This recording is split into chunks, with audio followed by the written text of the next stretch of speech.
I'm laughing because it's Alexa and you're listening to the Wishbeads podcast.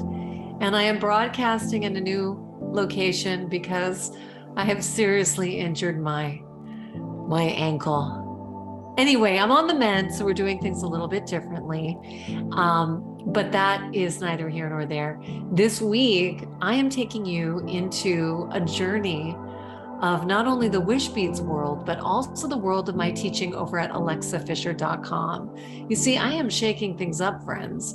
And if you don't know, I have been teaching confidence and communication skills, speaking skills, for over a decade. And with about a dozen online courses under my belt and over 200,000 students around the world, I love to help people connect to their inner light and find that authentic, confident self that can communicate ideas with ease and grace and fun and all good things. Why? Why? Because I believe that magic happens when you connect with other people, when you learn to speak kindly to yourself, and when you believe in your ideas and the impact they can have on others. I believe that communication is the heart of all healthy relationships.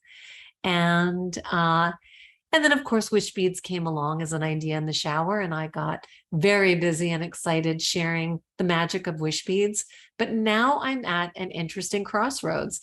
And while I shared on the Wishbeads podcast a couple of weeks ago how the remodel in my home has been changing ways in which we're thinking about the structure of our life, now I'm doing an inside job with the remodeling of my life now that I've been sidelined by this injury. I'm gonna go into that on another podcast. But for now, this week, my special guest is Susan Geoghegan. And Susan, you may know her as a wish warrior. She is the mom of 2 children with mitochondrial disease, one who passed away last year. And she is one of the bravest, kindest, most courageous women I know. I've had the pleasure of meeting. And she, in a wish circle, saw herself speaking from the stage, like a TED stage. And lo and behold, within the last couple of weeks, she actually did get a TED Talk. And she's going to be doing it shortly, like in a couple of weeks. So not only that, like that's amazing in and of itself. And she's going to share with you her whole story. But she has also taken my online course, Speak with Confidence. And ironically, there is a whole module in there preparing you for presentations from the stage. So this week on the podcast, I'm actually going to be doing some live coaching with her. And you're going to hear her story about she went from this inkling of an idea that she saw in a wish circle to the steps that she took to make it happen. And now the continued steps that she's going to take. Sorry, dog barking, life happening. The continued steps that she's going to take to shine brightly from the stage. How do you actually prepare? So it's a little bit of a hybrid into both of my worlds. So welcome, and I hope you will take something from it, regardless of whether or not you're preparing for an actual presentation from the stage or a TED Talk. What we're talking about, what I'm talking about in this session, because I'm recording this introduction after we've actually done it, is really the steps that you can take to make any goal come true. Intention, action, strategy, coaching, all of that. So enjoy. I'm sure you'll be inspired by Susan the way I am.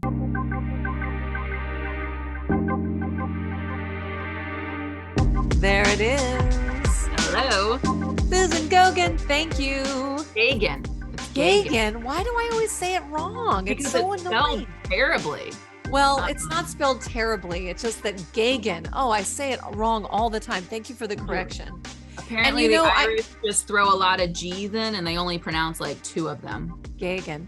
Well, you know what? I do love the fact that you're correcting me, because so many times in life, people say the wrong name and then you don't correct somebody. So even just the gentle correction is such an act of generosity. It's good for everybody. So thank you for that. Geoghegan. Yeah. I called my neighbor the wrong name for like a year. Oh, It's the worst, No, right? And no then one it's just this corrected me. perpetuating awkwardness because there's like a long time where, Mhm. and people are like, oh no, it's okay. No, it's not okay. It's your name. You know Yeah. your name. And So now I just don't call them anything. So right, exactly. Then you go into that zone. Oh, it's the exactly. worst. Oh my gosh. All right, Susan Geoghegan. So first of all, I'm so excited for you because you have a TEDx talk coming up. I do. And I want to acknowledge that you went for it. Like, let's back up for a second. In the Yeah, Wishbeads realm, didn't you have a visualization where you saw yourself on stage talking to an audience of people? I did. And I remember vividly saying to you, I don't know who's in the audience. I don't feel like it's an audience that I would normally talk to. And like, cause I remember thinking like, okay, I'm trying to see who these people are that I'm talking to, but like, I don't feel like they're parents. And I work with medically complex families. I don't think they're parents of special needs kids. I don't think that they're like, I don't know, local people. Like, I remember thinking like, I can't figure out who I'm talking to in your wish circle. And here we are. And here we are. So for those of you who don't know, in the wish circle experience, I lead a guided visualization where you're picturing a moment in time where everything feels just right. You're living your wish, something is going on. And in Susan's case, it was this talk on stage. Now, fast forward, it's one thing where you have the question when you were like, what? Like, what am I talking about? Who's the audience? And so, but Mhm. there's a seed that's been planted, which I believe because of the seed, you begin looking for opportunities to actually apply or to speak or to get yourself out of your comfort zone. So what was it? Did you see the application? Did someone forward you something? How did you find out about applying for this Um, TEDx talk? so I think I just started Googling like a year ago, like TEDx talks. Um, I like, once you start Googling things, everything pops up on Facebook and it's like, hey, you need to see this. So one of the things was a gentleman and his big business that wants you to pay a lot of money to do things with them, and they will help you get a TEDx talk. And I was like, well, I can't afford that amount of money. Not going to happen. So I just started Googling on my own because they guaranteed you get a TEDx talk. They don't work for TED, so there's no way. So I just started Googling on my own, and I found that Christopher Newport University is about 30 minutes from me. And they had posted that they were going to be doing a TEDx, but there was nothing on their website. And I'm a medical mom. I can't really travel right now. So I was like, well, I'm just going to stalk this website. And I was like, I'm just going to wait and see what happens. So I have been watching the CNU TEDx site for probably a year. Like, I'd check in once a month to see if it would say anything. And then it was supposed to be taking place in September of this year. And then it randomly changed to November. And I was like, well, something's going on. I can watch this a little more. And then I want to say it was August when they posted the theme. And I was like, okay, let's see, like, there's a change on this website, and I'm scrolling and it says the theme is living a life of significance. And I was like, done. You're like, and yes. I still didn't think I would get it though. Like, I called you and talked to you and you were like, oh, we've got, your story, you've got this. And I really, months went by and I didn't hear anything. And the night before, I was like, I should hop on their website and see who they selected, because they said so many people apply. If you don't hear back from us, like, we just can't respond to everybody. That next morning at 9 a.m. I got an email saying, we want to send you some good news today. You have been selected. And I was like, what the what? So here we are. It's so, there's so many things, of course, that I love and I celebrate about this story and about you. And it is this idea of recognizing that vision was there for a purpose, that it was there to nudge you forward and reassure you that that inkling. I mean, prior to the Wish Circle, did you ever have an inkling that you wanted to talk, that you wanted to So be? I mean, your business and the I have work a that you've been doing is all about sharing your story because of your podcast and because of how you, Yeah, you know. I have a background in communication. My college degree is in communications and marketing. So I never thought I was going to be a public speaker when I got my comm degree. I thought it would just help me with organizational communication, like how businesses do PR and things like that. Mm. But I, of course, as a comm major, you have to take all of the public speaking classes too. So of course I'm going to be sending links to professors when this is done. But I had a reading after my daughter passed, and she, not Lorelei, but the medium, told me that she was like, I see you on a TEDx stage. And I was like, whatever. She's like, it's a big stage. I don't know what it is. It's something like TED. It's something big. Like, you're going to share your message and Lorelei's going to help you. And Oh, I was like, we'll see. We'll see. So I had that in the back of my mind. That was probably, honestly, I think your thing was before that though. Because yeah, I the Wish did Wish Circle. Circles with you before she passed. Yeah, So for sure. yeah. So here we are. Yeah. And okay, so the other part, so seeing it and giving yourself permission And in a way to see it. when I saw it in the Wish Circle, I remember saying to you, like, the first circle I did with you, I remember vividly seeing, this was the second one I had done with you. The first one I did, I saw my kids on the playground and I saw Benji running and my book was there. And I saw Lorelei and I was like, I can't figure out in this if Lorelei is with us physically or not in this vision. And then the second vision I had, Lorelei wasn't with us, or the second circle.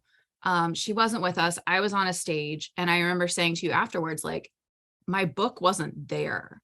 Like I've been working on a book for a very long time and my book wasn't like this wish bead is a book and it's other ones have jumped ahead. But I remember saying my book wasn't there, but I was speaking to these people and I looked over and Benji and my husband were standing there. Well, Benji was in his very clearly a bright blue and green wheelchair, which we now have.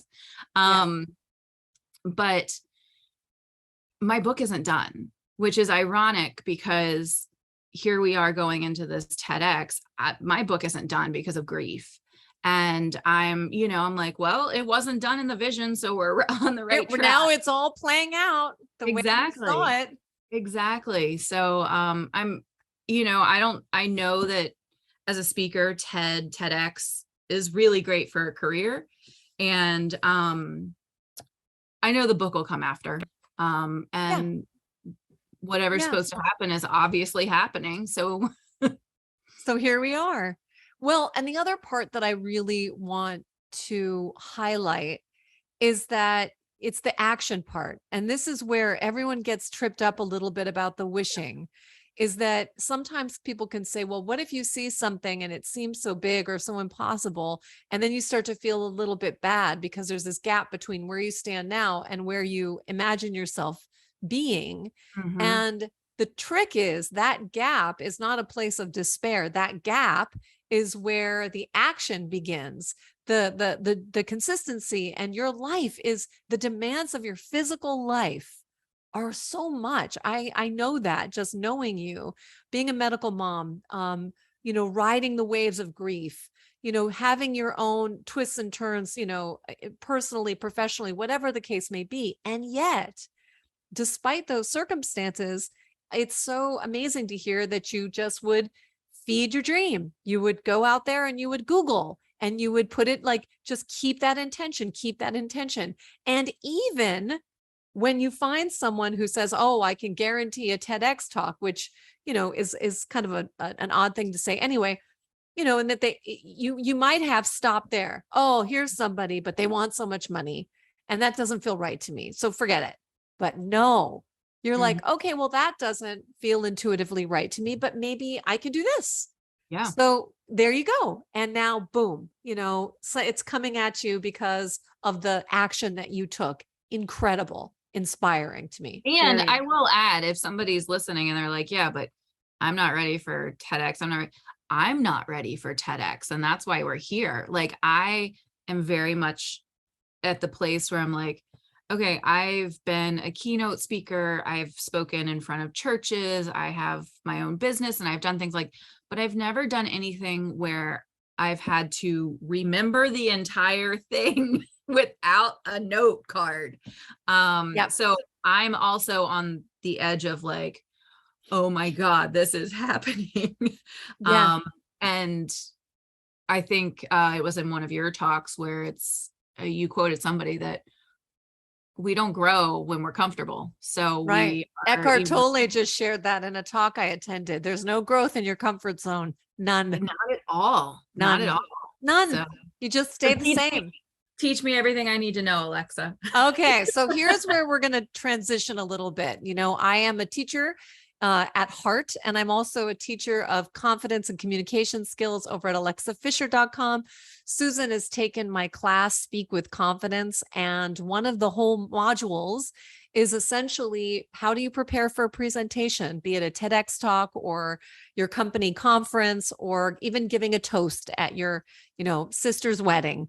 The idea is that there is a formula, and most people, because they feel self-conscious about standing in front of a room full of people, want to wing it, and there's very few people who can just quote unquote wing it and have it happen, go well.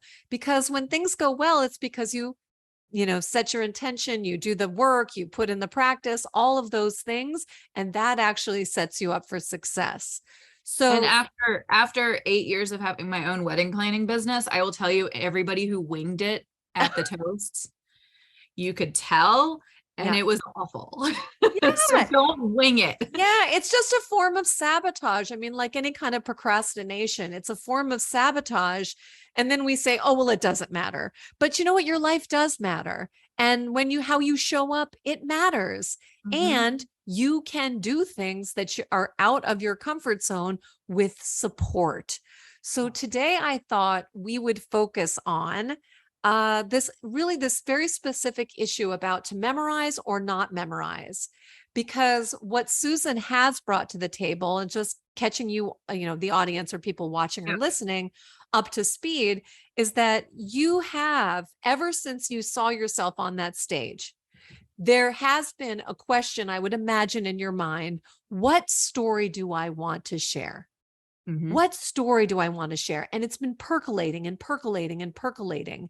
Well, I will say I know my story, because this is where you and I first connected about this TEDx. I was like, Alexa, I know my story. I could look at your story and I could say, here's how you talk about it. But when it came to my own story, I could not get from point A to point B without a little bit of like, let's brainstorm together, because I think I'm so entrenched in it. Sure. And as a caregiver, it's so much easier for me to talk about the people I'm taking care of. And you were the one who was like, I mean, that's great, but the story's not your kids, it's you. And it took a lot of like, I know that, but I needed somebody to tell me that, if that makes sense. Yeah. So how was your process? What was your process like to refine your talking points, or reflecting on the key ideas that you wanted to share with this audience about your story, this life of significance? So I talked with you, I talked with a couple friends, and I kind of just like hashed over my story. And I told my story from my perspective. And I was like, yeah, like I remember being in the line at Target, walking to check out, and I know exactly where I was. And you're like, stop. And I was like, what? You're like, this is important. And I'm like, no, this isn't important, but it is. Like, I remember being there thinking, when the phone rang from the doctor's office and them saying, there's nothing wrong, like your lab work came back all normal.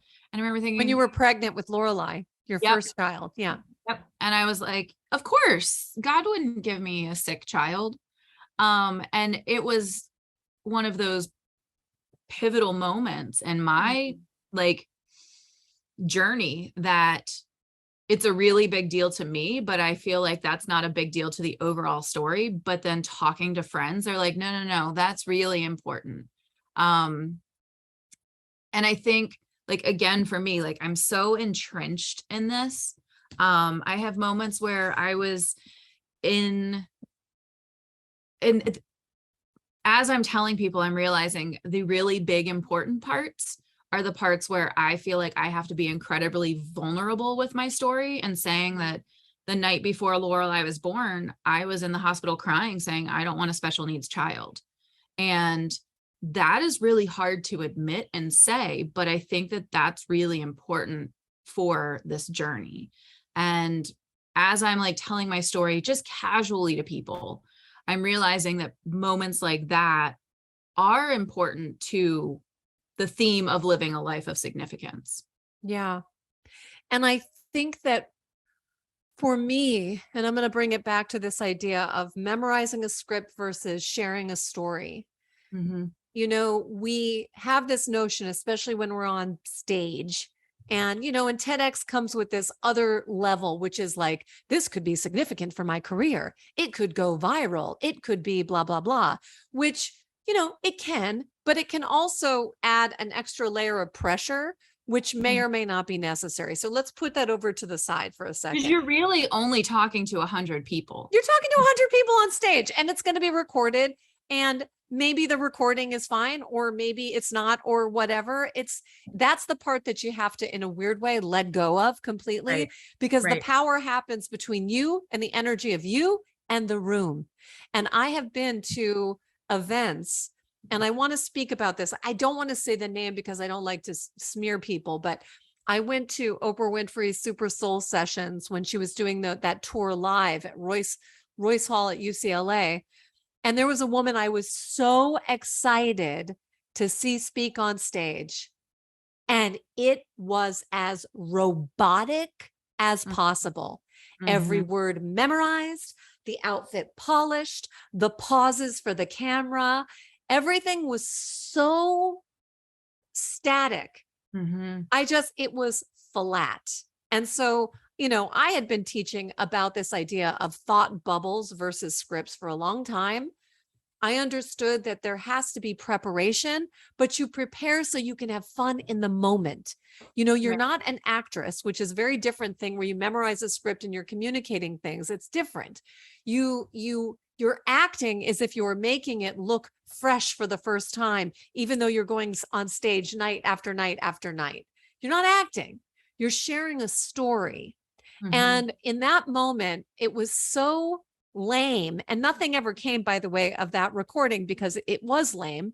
But when I teach and when I talk to people about preparing for their stories on stage, it has to do with giving the audience a picture in their minds so that they can be there with you.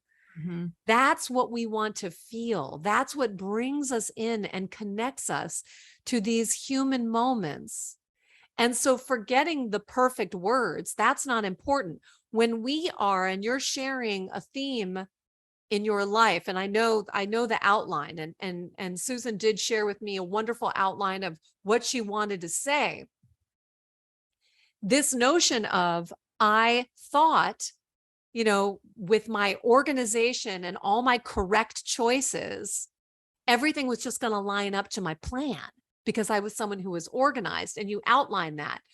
When you bring us to that moment in Target, the story comes alive by giving us those details, by you giving yourself time in the moment when you're on stage to be there, to be there, you know?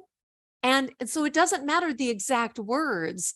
You're creating this thought bubble that's filled with the details in your mind and your heart, communicating what you were thinking of and how that affected you, Those are those moments when you're thinking about designing what you want to say and what are important points, when you can reflect back in your own life and say, these moments stood out to me more than this changed me. This was exactly how it happened to me. They're charged. Yeah. And when you identify those charged moments that are significant to tell your story, then all you need to do is bring us there. Mm-hmm. And so with each of the points that you have illustrated, and I'm going to go from here, there's sort of different chapters. Yep. And then within those chapters, there are these moments, they're thought bubbles. They're like, I went from this and then I went to this. And when you can be there, your mind will then connect the bridges between the thought bubbles, just like the way you tell a good story to a good friend. Because it has to flow as if, I mean, it is a story. And it's a story. Yeah. So I sent you my outline before this conversation, and it has 10 points, and I like words a lot. So there are a lot of words in my outline. Would you take like each point and make that a thought bubble? Yes. Okay. Yes. And for each of those, so you have an outline. And in Susan's case, you wrote out essentially, like, so much so that when I read your outline, I could hear your voice and everything flowed for me. There wasn't like, I couldn't follow the story. There wasn't like anything so tangential that it got me off track. I think because I'm I write Great. emotions. And so for me, I had to do all of the writing before, work backwards, basically. Yeah. Okay. Before we go ahead, I want to share what I loved about what happened is that you honored the fact. And again, your days are demanding, but there was a moment that you felt inspired to do what I would call a brain dump, like a download. Like you just were like, you were ready. You had simmered on it and simmered on it and simmered on it. Maybe you had written a version of a outline. Well, I know you did because we talked about it. But what you did was you honored that when spirit moved and you felt like, okay, my story is coming, you sat down and that's what you wrote. You wrote your outline as if you were telling the story, and you added words and you wrote it all out. And I think that knowing yourself and honoring the impulse is a way to make great progress in great time. And there has been times when I've created so many courses, but I will honor when I like feel it coming, like I percolate on what I'm going to talk about and I sort of piece it together. But when I feel like, okay, I'm ready now to write, I'm ready to write, I don't write what I'm going to say in advance, but I often write the exercises in advance. So I reverse it. So I write the exercises. So by the time I teach them on video, I know what I'm supporting, what kind of exercises I'm supporting. So that's how I work. You have to know how you work. But what I love is that you honored that moment. It came, and then this is very important, Susan. The next day you took off. You were like, nope, I'm going to let it simmer. And I think you like mowed your lawn, or you like, I did. You mowed your lawn. And so I think that's interesting. It's what I call crossword brain. Crossword brain, if anyone does crossword puzzles, crossword brain is when you pick up a crossword, you do it, and then you think, I do not possibly know one more clue. I'm just going to put it down. And somehow you put it down, and then there's another part of your brain that while you're mowing the lawn or folding the laundry or doing whatever you're doing, you can pick up that dang crossword 2 days later, and suddenly you know 25% more of the clues. And so there's a part of your brain that's like working on it. So your being has been synthesizing and processing and connecting and thought bubbling and doing all this stuff. But that's part of the process. You need to leave time for the simmer.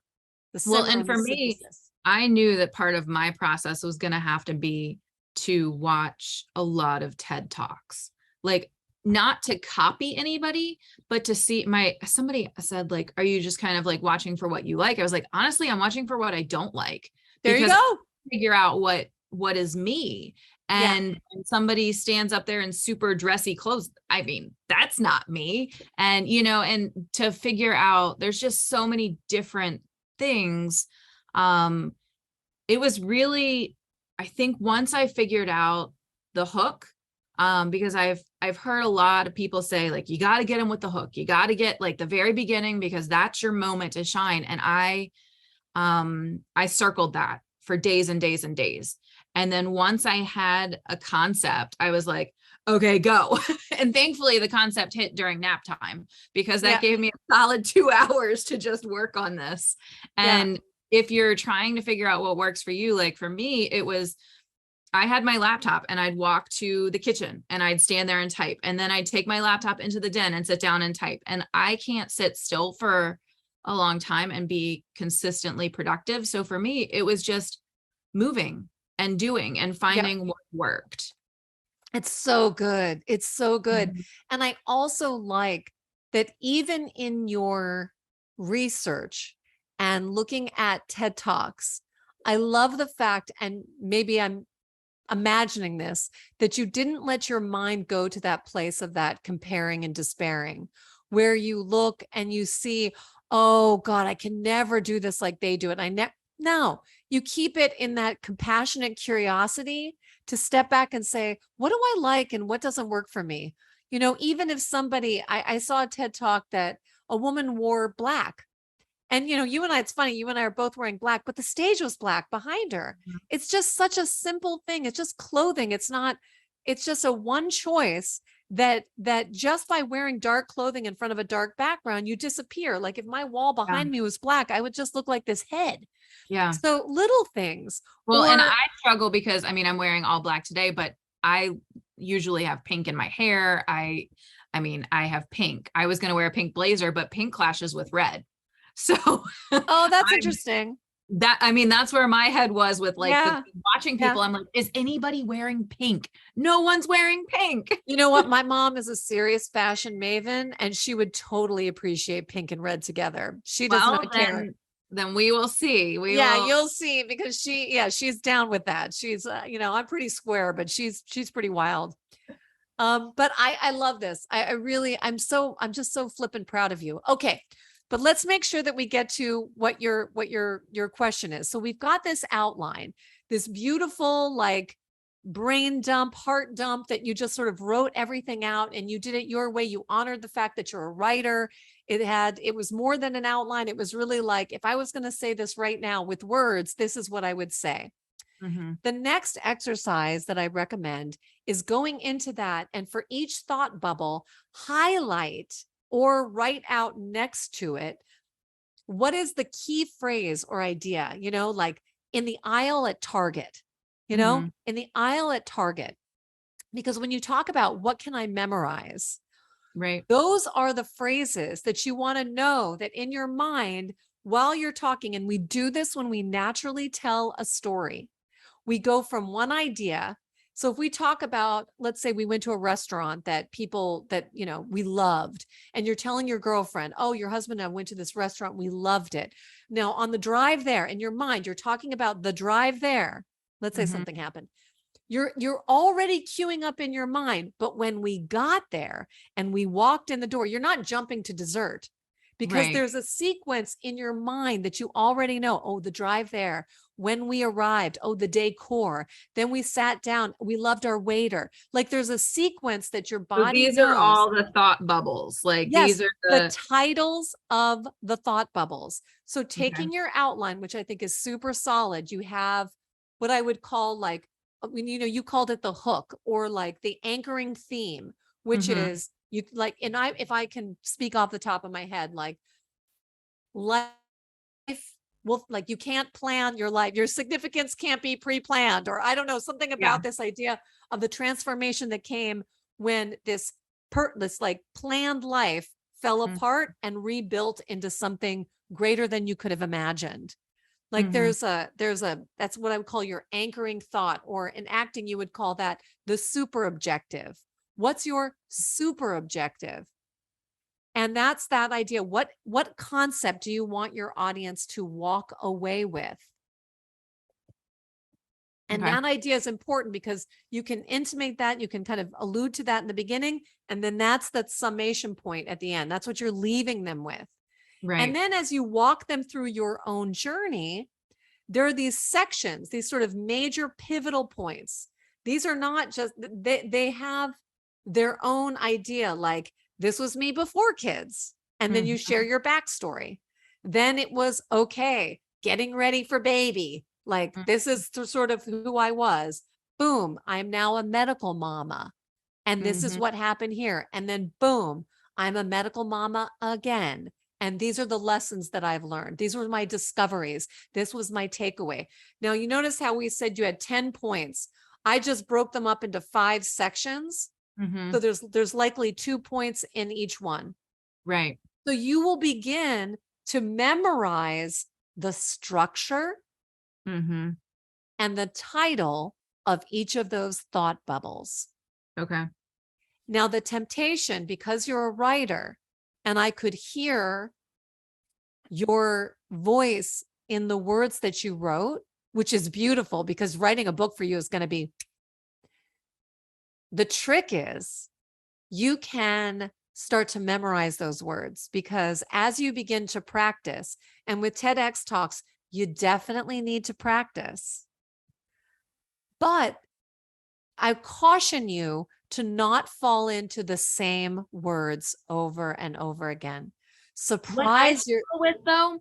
Sorry to interrupt. Like for past talks that I've done, not TED obviously, but like when I was the keynote speaker for a gala, I fall into those words and I am aware enough to keep it like it's casual conversation. But cool. when I go rogue or slightly off of what I remember writing, that's where I start to like, the train starts to go that way and we're supposed to be going that way. And well, that's when you go back. Yeah, I'm not talking about going rogue. I don't want to go rogue. Yeah, that's when you go back to your memorized thought bubbles and the outline that you know you have to get to. Okay. When I'm talking, and there might be phrases that you land on that they're just great phrases and you can reuse those. I'm not saying that every time you have to do it, you have to reinvent it. But what jacks people up because they suddenly want to become actors and actresses and memorize every single word. And that's what jacks you up because suddenly you can forget the exact sentence and then you're off. And then people blank. Why? Because they're not actors and actresses. So you want to remember the key ideas, but not get hung up on every bleeding word. And for me, I think that this is easy because it's my story. But what if somebody who's watching this conversation is getting up to talk about like something scientific or whatever, like, you know, for me, I can roll with it because I'm just telling my story. But if somebody watching is doing a presentation on science, they can't just roll with it. Is it the same? It is the same in a sense that if there are things that require some kind of memorization, let's say facts and figures, and I have worked with scientific organizations and speakers, that's actually when you use strategic slides.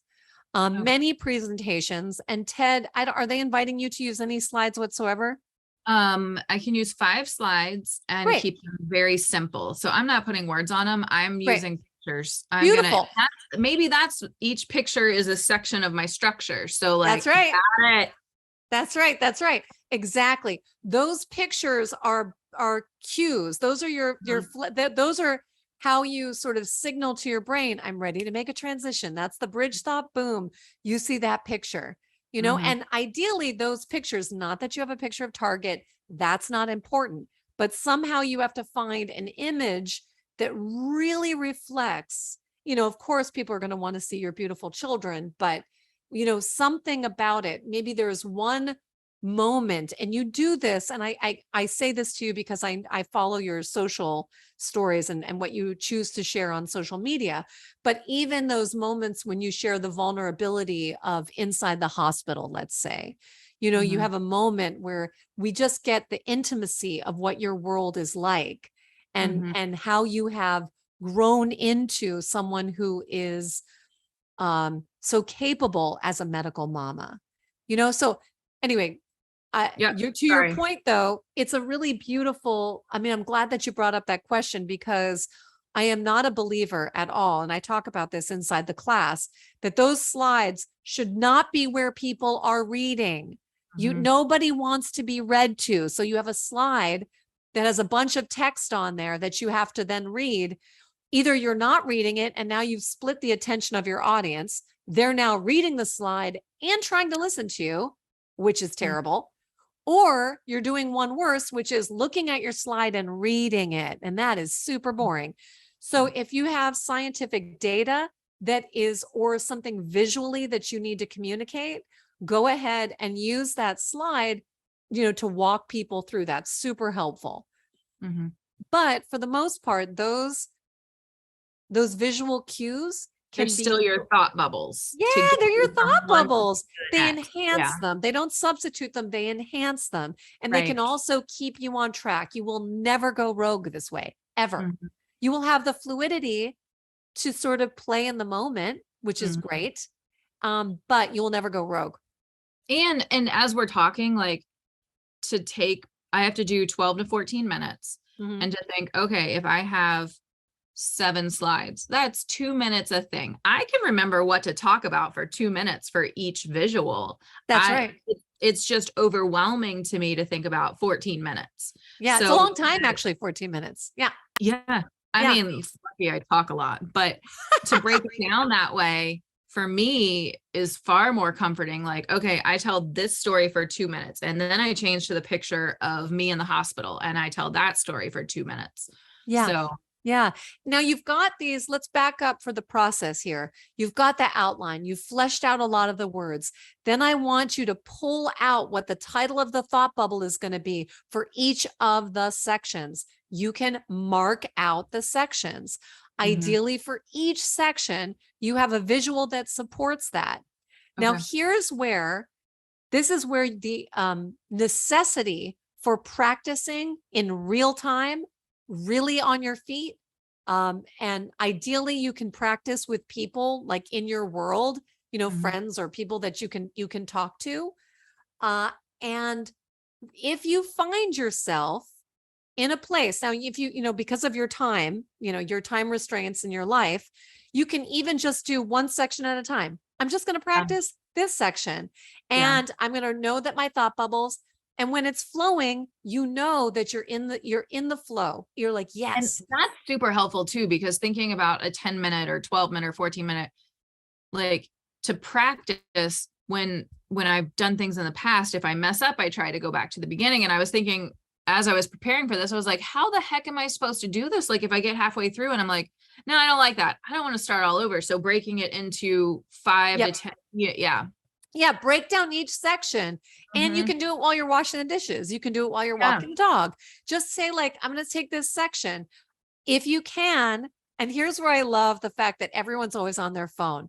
If you are walking the dog, put like earbuds in if you want to really be, so you don't look like a crazy person, and say it out loud. Doesn't really count when you're just thinking it. There is something that happens to the body when we're processing our thoughts and we have to actually say them out loud. So pretend that you're talking to somebody and what you're really doing is talking to yourself, but you're doing it in a way that grass. If you're on the lawnmower and it's loud, no one can hear you sing. So that's oh my God, your lawn is going to be gorgeous. Oh, it was the last cut of the year here. The neighbors are going to be like, why is she still riding her lawnmower around? Oh my God, that's so funny. But look for ways if you're driving in your car, if you're walking your dog, put headphones in. Nobody cares. But where I live, there are a lot of people who actually are talking to themselves. But anyway, just you have to say it out loud, but practice each one. Now, here's the trick. When you come to a place where you don't know, you can't kind of make the jump. You don't know how the thoughts connect to these bridge thoughts. That's when you want to step back and say, what am I missing? When your brain can't connect what you want to say. And I used to do this all the time as an actress. And there was so many times that it would be really bad writing. And I was like, if the character can't figure out how I'm getting from that thought to this thought, I need to know what's happening. Like something is not working. And so it's like connecting that. If it feels awkward or you can't remember, then something needs to shift in the way that you're structuring from point A to point B, because you not remembering means that there's not really a flow. There's something up there that it's a wonky transition. So you want to step back. Don't try to force yourself to remember it. It's an indication that maybe there's a better way to jump from this idea to that idea. What's something that could be refined there? Because if it's flowing, you'll know, because it'll be easy to remember. So Okay. practice breaking it down into those sections, really contemplate what visuals are going to support each of those sections. Mhm. Inside each of those sections, no more than 3 points, maybe just 2. Mhm. Memorize the title of them. Those are the juicy thought bubble titles, those little nuggets. Be aware that when you enhance them with visuals, when you can feel them, when you can see them, we used to do this with Shakespeare. Shakespeare is so easy to make it sound flat because it's just words. But when you really are there and you understand what those words mean, and when you understand them, the audience understands them. Yeah. Yeah.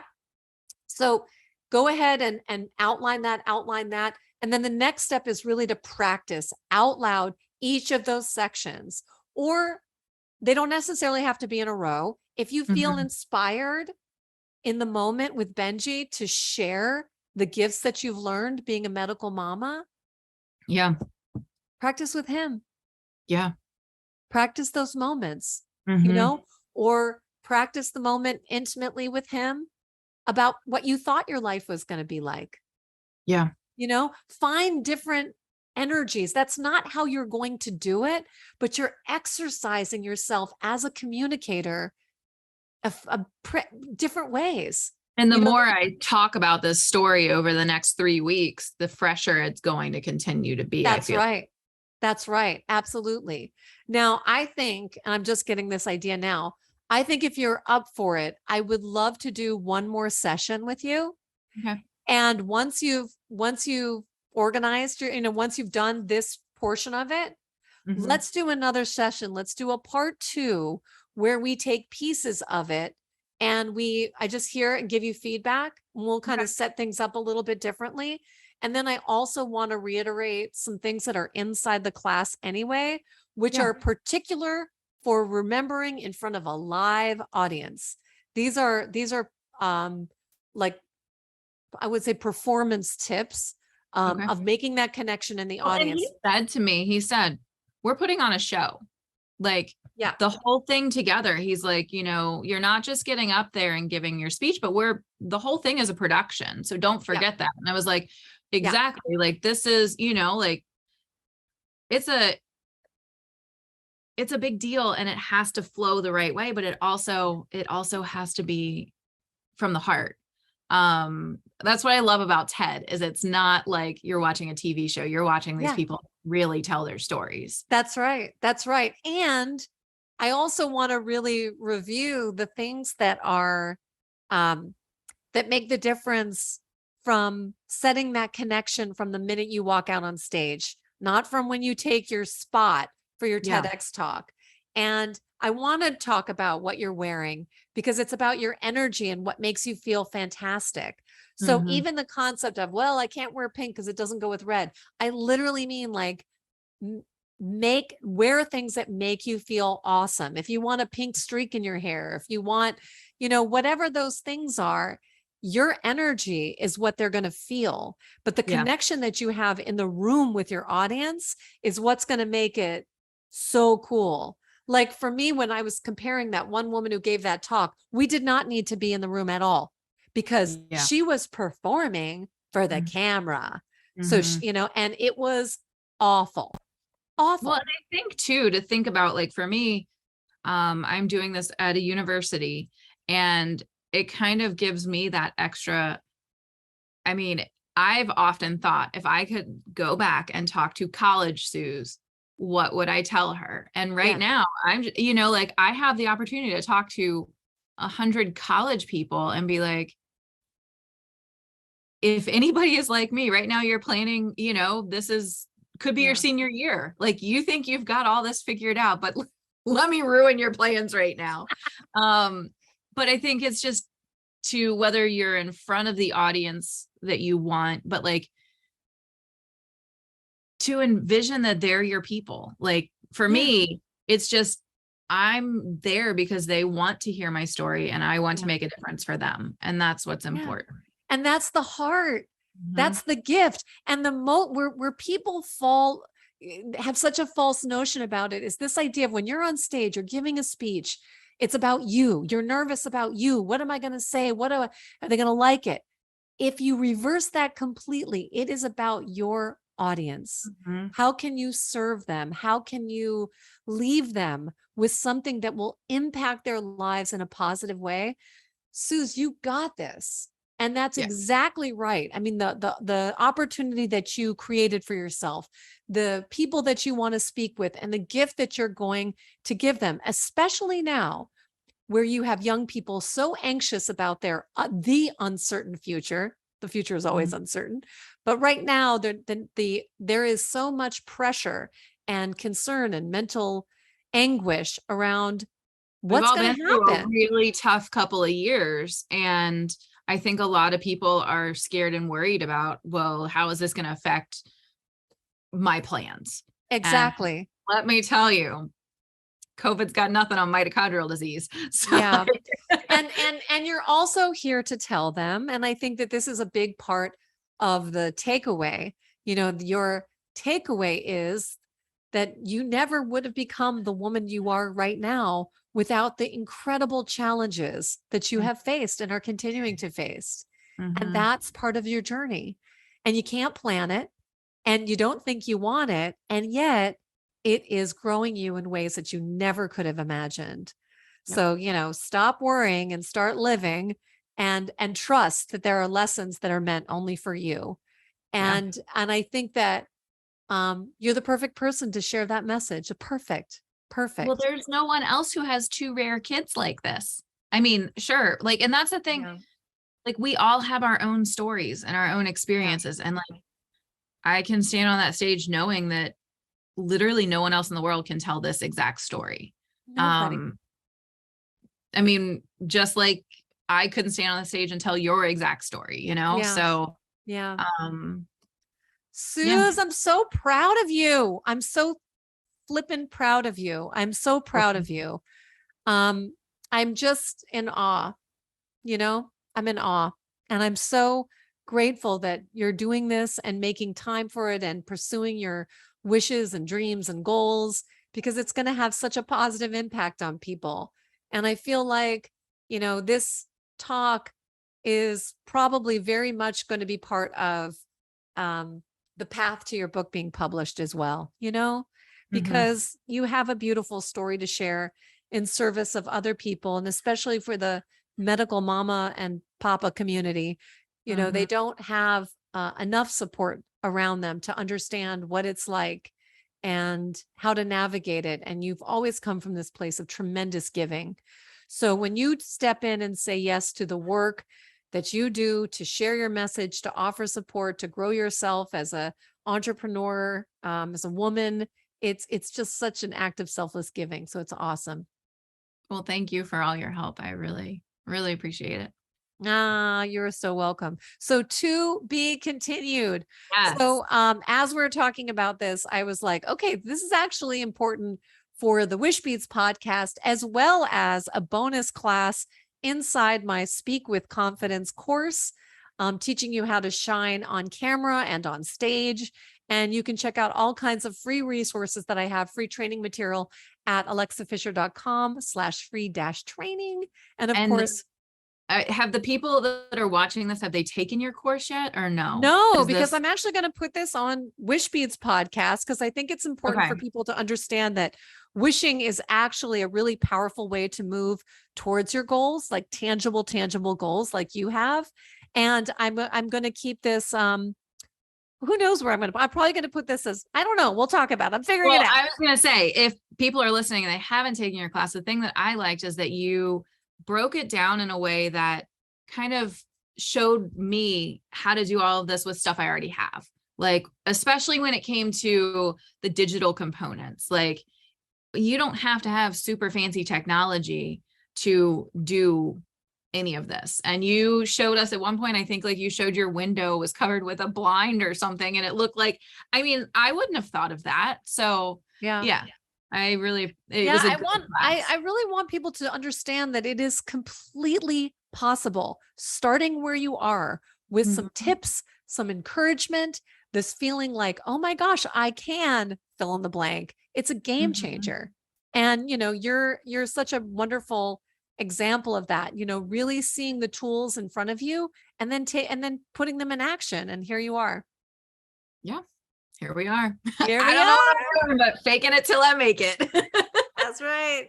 That's right. Well, we are cheering you on, and thank you for generously sharing your journey with us. And I'm sure there are going to be so many people that are going to be inspired by the work that you've done. Well, thank you.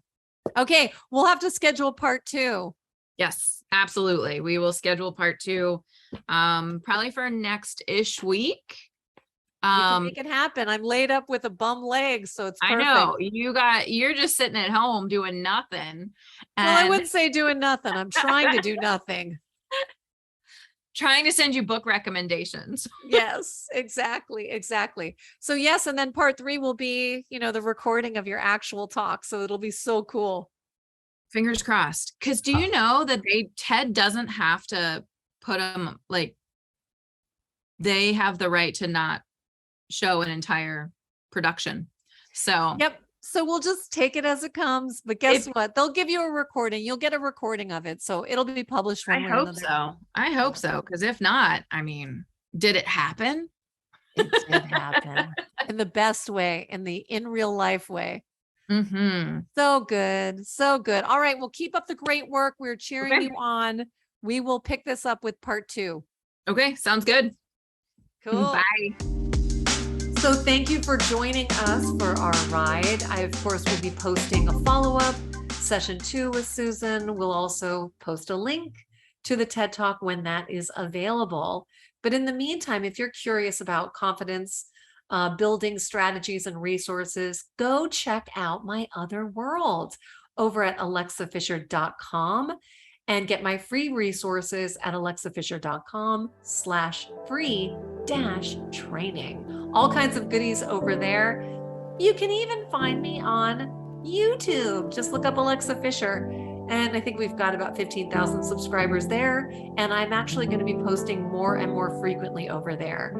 I am on a course to be blending my 2 worlds together. So stay tuned for more, friends. And in the meantime, have a wonderful, wonderful, wonderful day, week. I hope you'll join me, whether it's on an upcoming monthly virtual wish circle or even my wish class that's coming up. All right, friends, stay awesome. Ciao.